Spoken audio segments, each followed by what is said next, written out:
Nag-toast bread ako, guys.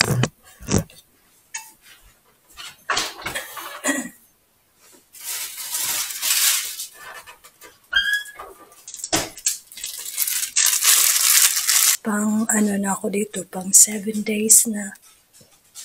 1 week na ako dito, dumating to sa US. Kasi dumating ako ng 31. Wow. Tignan niyo guys, gising na si OG. Mga nagising yung aso.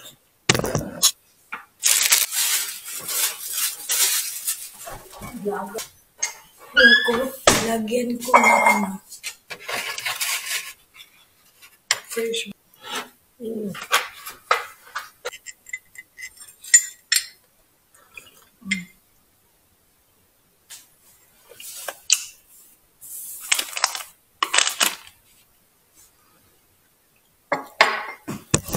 Guys, ayan yung coffee natin.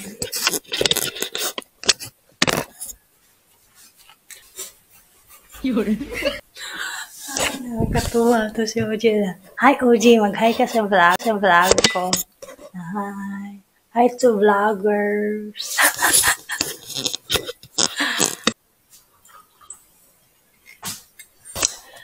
Marami kaming ganap today kasi after sa gym, pupunta kami sa Kalamazoo din.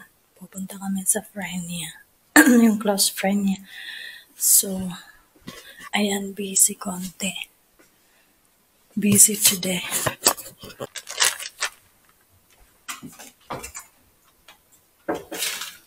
Hindi mga kaligma, mura lang siya. Minsan nakakainit dito guys kasi hindi mo alam. Kasi pag sa Pilipinas, pwede kang gagala, puntang SM, sakay ng jeep, tricycle. Dito pag hindi mo alam mag-drive, if you don't know how to drive, hindi ka makakalabas. Ang layo ng mga bahay. Tsaka walang mga store, layo, hindi mo kaya malakad. Nasa countryside kasi kami sa Michigan. Pero siya, maganda nga area. Kailangan talagang lakasan ng loob na mag-drive. So, ayan yan ang buhay ng America. Life in America is not easy. Especially if you are new. If you are newbies here. So, big adjustment.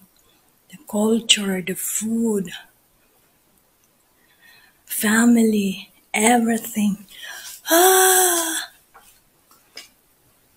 Pero, may dogs kami. Chloe and OG. Then may dalawang cats.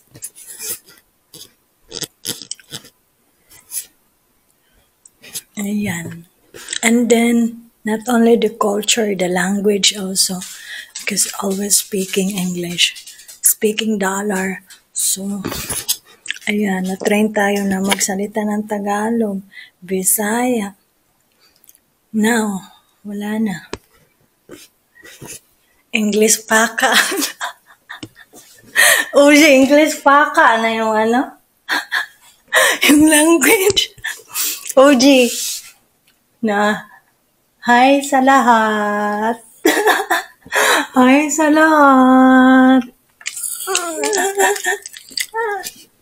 Respond talaga yan siya, guys. Mabait yan si OG. Matalino. Tsaka yan yung aso na yan. Ang laki. Chloe. Very big. Yan, matalino. Mga dogs and cat, mga animals, spoiled yung dito sa Amerika. Maganda yung policy dito, guys, kasi talaga nila yung animals. Pero sa Philippines,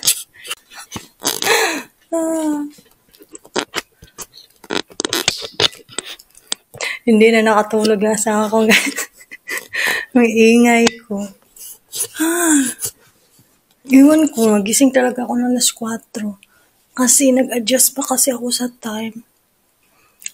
And then, pero pag after no, nakatulog ako minsan, 2 hours. So, bumabawi din. Madilim pang alas 6, guys. Madilim pa. So, inom tayo ng coffee. Nag-aabang si Mr. OG sa bread.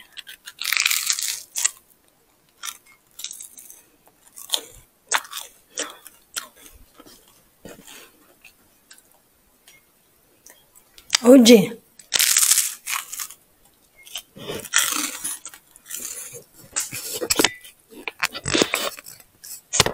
So mamaya mga kadigma, dadalhin ko kayo sa gym di Kalamazoo. Keep on watch. Keep on watch. Bye for now.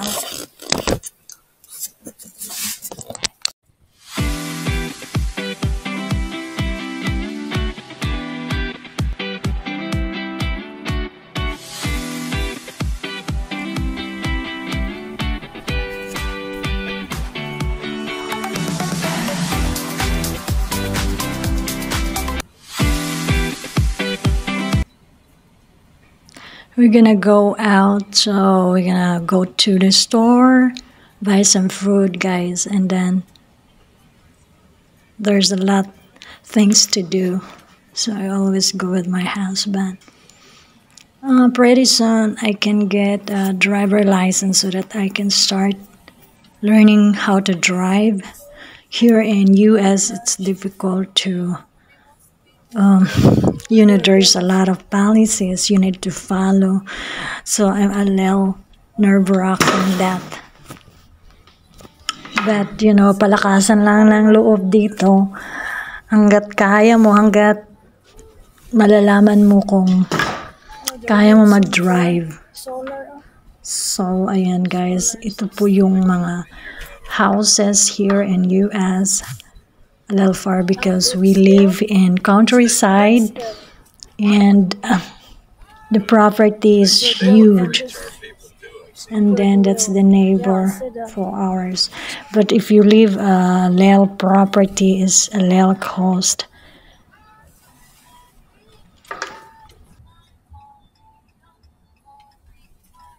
FedEx.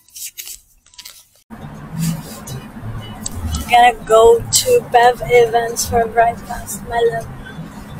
Yeah, I'm doing something illegal right now. I'm not supposed to be doing this. Yeah. I could have switched it to there. We've been in industrial.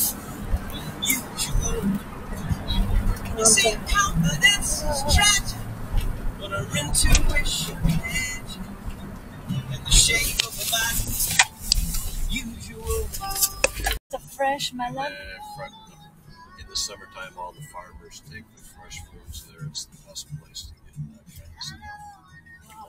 Tall rocks. They sell pepperoni. So we find it, Bob Evans, serving for breakfast. We're here now. Let's meet these people in Hurry up. Oh. Right? So we're here in Horrocks. My love. Yeah.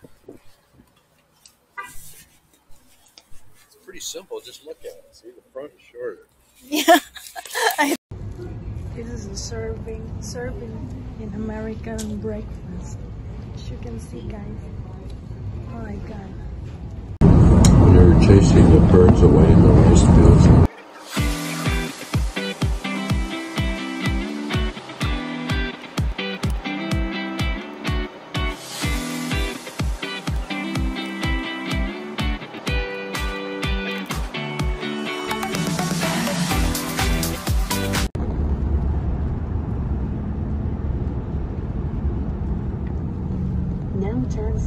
Hi everyone, this video we're going to Kalamazoo, Michigan because there's unnecessary documents to my husband will process there, and after we're gonna go to the Bob Evans restaurant for breakfast. It's a big breakfast, guys.